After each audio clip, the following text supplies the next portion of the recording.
Friends అందరికీ నమస్కారం. Friends ఇప్పుడే అందిన వార్త. ఇక నుండి 50 ఏళ్లు దాటిన వారందరికీ కూడా పెన్షన్ త్వరలోనే ప్రణాళికలన్నీ కూడా రెడీ చేస్తున్నామని ప్రకటించిన ప్రభుత్వం. వివరాలు వీడియోలో తెలుసుకుందాం. వీడియో పూర్తిగా చూడండి. అలాగే తప్పకుండా లైక్ చేయండి. మరిన్ని అప్డేట్స్ కోసం ఛానల్‌ని వెంటనే సబ్స్క్రైబ్ చేసుకోండి. వీడియోని లైక్ చేసినట్లయితే మరింత మందికి సమాచారం చేరుతుంది. ఇంకా వివరాల్లోకైతే గనుక వెళ్ళిపోదాము. ఆంధ్రప్రదేశ్ అసెంబ్లీ ఎన్నికల సందర్భంగా టీడీపీ కూటమి ప్రజలకు అనేక హామీలైతే ఇచ్చింది.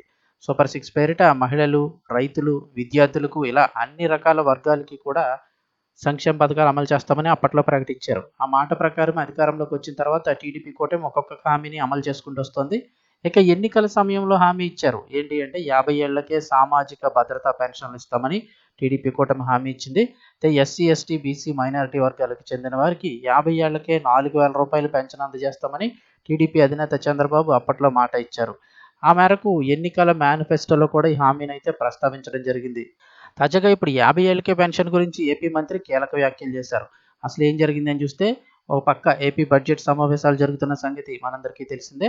అటు శాసనసభ, ఇటు శాసన మండలి సమావేశాలైతే జరుగుతున్నాయి. శాసనసభకు వైసీపీ ఎమ్మెల్యేలు హాజరు కాకపోవడంతో నిస్సారంగా సాగుతున్నాయి.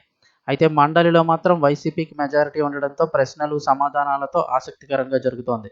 ఈ క్రమంలోనే 50 ఏళ్లకే పెన్షన్ హామీని ఎప్పుడు అమలు చేస్తారు అంటూ వైసీపీ ఎమ్మెల్యేలైతే ప్రశ్నించారు. వైసీపీ ఎమ్మెల్సీలు అయితే 50 ఏళ్లకే పెన్షన్ అన్నారు కదా, ఎప్పుడు ఇస్తారని ప్రశ్నించారు. రాష్ట్రంలో ఎన్డీఏ కూటమి అధికారంలోకి వచ్చిన తర్వాత పెన్షన్లు తీసేశారంటూ వైసీపీ ఎమ్మెల్సీలు ఆరోపించారు. ఈ నేపథ్యంలో వైసీపీ సభ్యులు అడిగిన అన్ని ప్రశ్నలకు, ఆరోపణలకు మంత్రి కొండపల్లి శ్రీనివాస్ అయితే సమాధానం ఇచ్చారు. ఈ క్రమంలోనే 50 ఏళ్లకు పెన్షన్ ఇస్తామన్నారు కదా, దానిపైన కూడా ఈ కీలక వ్యాఖ్యలు చేశారు. మాజీ సీఎం దివంగత ఎన్టీఆర్ ముఖ్యమంత్రిగా ఉన్న సమయంలోనే తొలిసారిగా సామాజిక భద్రతా పింఛన్ల పంపిణీ ప్రారంభించిన విషయాన్ని మంత్రి కొండపల్లి శ్రీనివాస్ గుర్తు చేశారు. తొలిసారిగా పెన్షన్ల పంపిణీ మొదలుపెట్టింది టీడీపీ ప్రభుత్వమే అని గుర్తుంచుకోవాలని సూచించారు.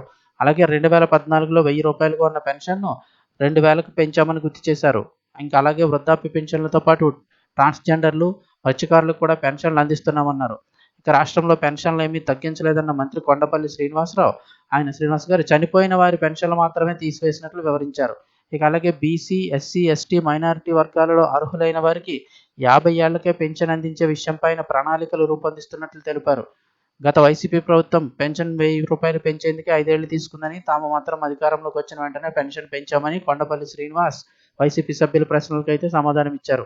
సో ఓవరాల్‌గా చూసుకున్నట్లయితే గనక ఎస్సీ, ఎస్టీ, బీసీ, మైనారిటీ వర్గాల్లో అర్హులైన వారందరికీ కూడా త్వరలోనే 50 ఏళ్లకు సంబంధించి 50 ఏళ్ళు దాటిన వారందరికీ కూడా పెన్షన్ అందించే విషయమై ఇప్పటికే ప్రణాళికలైతే రూపొందిస్తున్నట్లు తెలిపారు. దీనికి సంబంధించి త్వరలోనే అధికారికంగా ప్రకటించే అవకాశం అయితే ఉందంటున్నారు. సంబంధించి ఎటువంటి అప్డేట్ వచ్చినా వెంటనే మన ఛానల్ ద్వారా మీకైతే తెలియజేయడం జరుగుతుంది.